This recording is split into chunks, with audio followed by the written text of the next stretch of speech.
नमस्ते। आज हम बात करेंगे कि डेटा में छिपी कहानियों को कैसे देखा और समझा जाए। हम बार ग्राफ, हिस्टोग्राम और फ्रीक्वेंसी पॉलीगॉन जैसे कमाल के विजुअल टूल्स की दुनिया में गोता लगाएंगे ताकि हम नंबर्स के पीछे का सच जान सकें। ये कहावत तो हम सबने सुनी है, एक तस्वीर 1000 शब्दों के बराबर होती है। और डेटा की दुनिया में तो ये बात 100% सच है। जब आंकड़े बहुत उलझे हुए हों तो एक ग्राफ उन्हें इतना आसान बना देता है कि बात तुरंत समझ में आ जाती है। डेटा हर जगह है ना? लेकिन उन कोरे नंबर्स में असल कहानी तो छिपी होती है। हमारा मकसद है डेटा विजुअल्स की इस भाषा को सीखना, ताकि हम सब जानकारी को बेहतर ढंग से समझ सकें और सही नतीजों तक पहुंच सकें। तो आज हमारे सफर में क्या क्या है?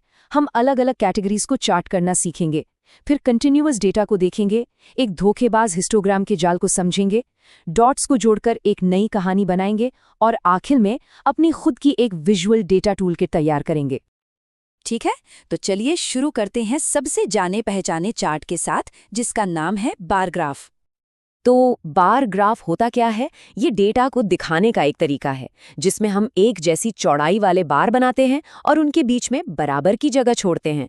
ये अलग अलग चीज़ों की तुलना करने के लिए बेस्ट है, जैसे अलग अलग महीने या प्रोडक्ट्स। और हाँ, बार के बीच का गैप बहुत ज़रूरी है। वो ये दिखाता है कि हर कैटेगरी अपने आप में अलग है, एक दूसरे से जुड़ी हुई नहीं है। जरा इस परिवार के महीने के खर्चे पर नज़र डालिए। एक नज़र में ही साफ पता चल रहा है कि किराया और बच्चों की पढ़ाई पर सबसे ज्यादा पैसा जा रहा है, और ये खर्चा दवा पर हुए खर्च से दुगने से भी ज्यादा है। अगर ये बस एक टेबल में लिखा होता तो इतनी जल्दी समझ नहीं आता। यही तो बार ग्राफ का जादू है। लेकिन तब क्या होगा जब डेटा अलग अलग चीजों का न हो, बल्कि एक लगातार रेंज में हो? जैसे मान लीजिए एक क्लास के सारे स्टूडेंट्स का वजन।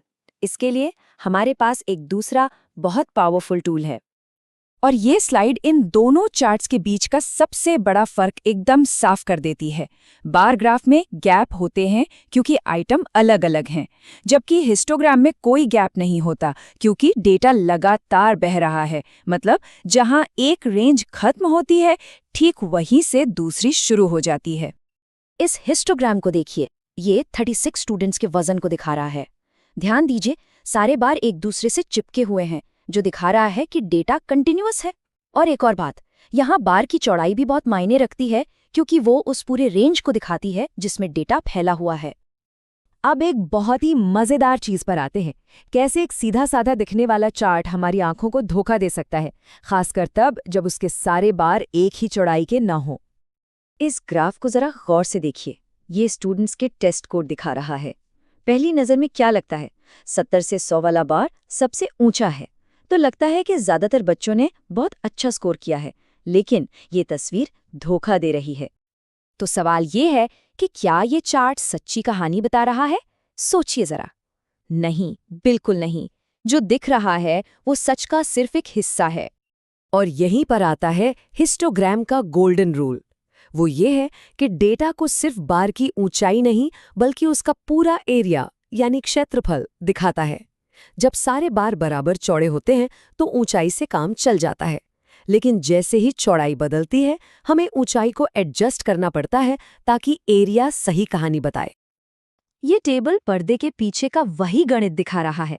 देखिए, हमने सबसे कम चौड़ाई, जो कि 10 है, उसे बेस माना और बाकी बार की लंबाई को उसी हिसाब से बदल दिया। जैसे कि 70 से 100 वाले ग्रुप की असल लंबाई अब सिर्फ 2.67 रह गई है।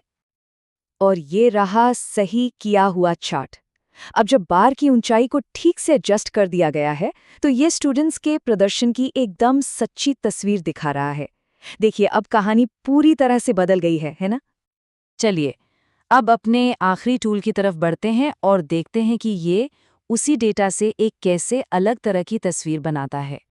फ्रीक्वेंसी पॉलीगॉन बनाना ना बहुत आसान है। बस एक हिस्टोग्राम से शुरू कीजिए। हर बार के टॉप पर ठीक बीच में एक डॉट लगाइए और फिर उन सारे डॉट्स को एक लाइन से जोड़ दीजिए। बस ये एक तरह से डेटा के उतार चढ़ाव का एक स्केच बन जाता है। तो इसका इस्तेमाल क्यों करें? इसका सबसे बड़ा फायदा है तुलना करने में। जब एक ही ग्राफ पर दो अलग अलग डेटा सेट्स की तुलना करनी हो, तो ये कमाल का काम करता है। जैसे एक ही टेस्ट में सेक्शन ए और सेक्शन बी के बच्चों के नंबर की तुलना करनी हो। 2 पॉलीगॉन एक दूसरे के ऊपर रखकर तुरंत पता चल जाता है कि कौन बेहतर कर रहा है। तो चलिए, अब तक हमने जो भी सीखा उसे एक छोटी और काम की मेंटल टूल किट में समेट लेते हैं। तो ये रही आपकी डेटा को पढ़ने की टूल किट। बार ग्राफ अलग अलग चीज़ों की तुलना के लिए, और पहचान है बार के बीच का गैप। हिस्टोग्राम लगातार चलने वाले डेटा का डिस्ट्रीब्यूशन देखने के लिए, पहचान है बार का आपस में चिपके होना। और फ्रीक्वेंसी पॉलीगॉन 2 डेटा सेट्स की तुलना करने के लिए, पहचान है डॉट्स को जोड़ने वाली लाइन। तो अगली बार जब कोई चार्ट सामने आए तो सवाल ये होगा, क्या हम उसे सिर्फ देखेंगे या उसके अंदर छिपी कहानी को पढ़ेंगे? ये एक बहुत ज़रूरी सवाल है।